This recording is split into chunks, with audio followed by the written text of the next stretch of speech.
Products can be classified in two different types, but mainly they are classified according to the type of customer who use them and the use that they give them.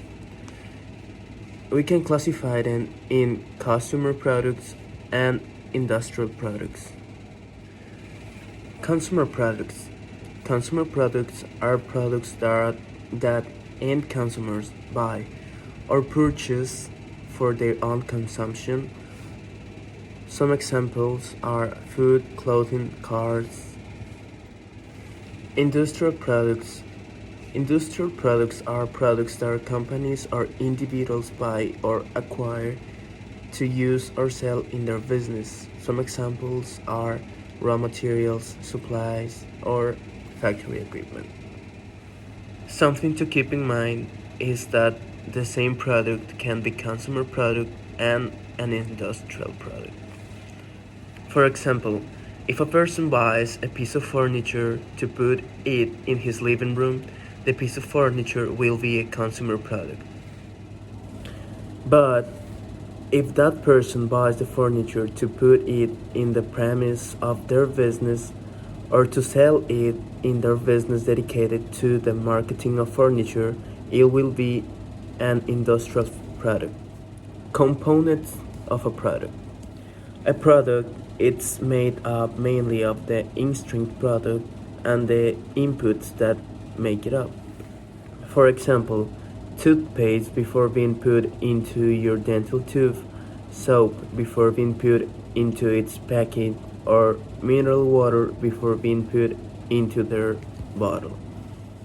But in addition to the instinct product and the inputs that make it up, the product is made up of different elements, both tangible or intangible, that contribute to giving it value and must be taken into account when developing it, making decisions about it, or formulating strategies for this one. What are the main components of a product? The characteristics. The characteristics are attributes, qualities, or properties that are added to the intrinsic product and that allow it to be identified and differentiated from the other products that exist on the market. In case of a good, characteristics usually include functions, shapes, textures, colors, taste, smells, weight, size, and other technical specifications.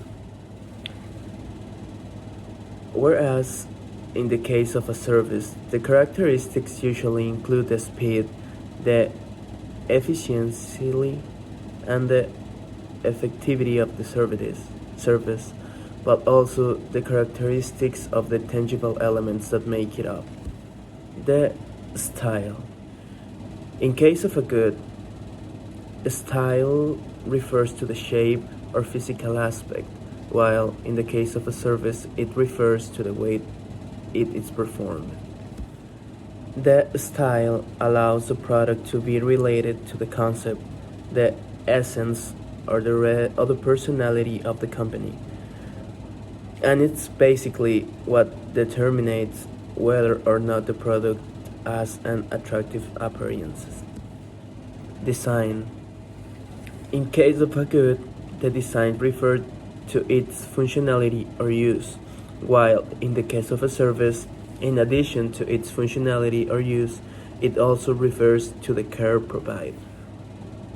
The design of a product is what determines that it can eventually fulfill the functions for which it was created. The quality. Quality is the set of characteristics and properties of a product that give it the ability to satisfy needs, tastes, and preferences, and to achieve the customer expectations.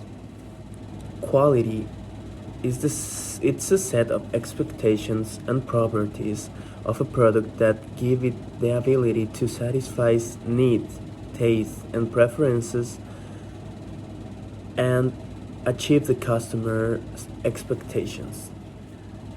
The brand, it's a name, term, sign, symbol, design, or a combination of these that's assigned to a product in order to identify it and differentiate it from the other products on the market.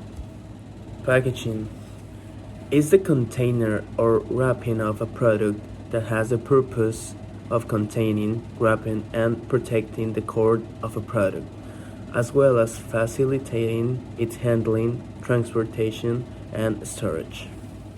In conclusion, a product can be a good or a service. When it's a good, it's a set of tangibles, but with some intangible elements. And when it's a service, it's a set of intangible but with some tangible elements.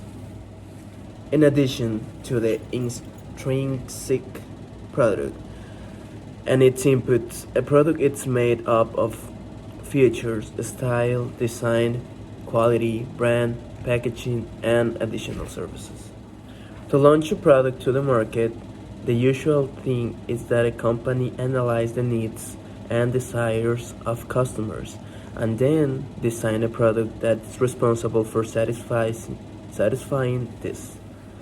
Finally, to stay in the market and be competitive, a company must constantly innovate and launch new products. What is a life cycle of a product? In marketing, the life cycle of a product is understood as the set of stages that a product goes through from its introduction on the market to its withdrawal. Here we have 4 stages. First, introduction, second, growth, 3, maturity, and 4, decline. Introduction. The key in this stage of the life cycle of a product is to define and work on the positioning and investigate the response of the market to the product in order to react quickly and reorientate strategies if it's necessary. Growth. The key in this stage is to reinforce the positioning and to make modifications to be able to adapt the product to the growing demand. Maturity. The key in this stage is to anticipate the drop in sales, looking for innovations that make the product attractive again in order to sustain sales. Decline. The key in this stage is to minimize investment and plan actions, for example, replace the product or modify it or focus it into another market.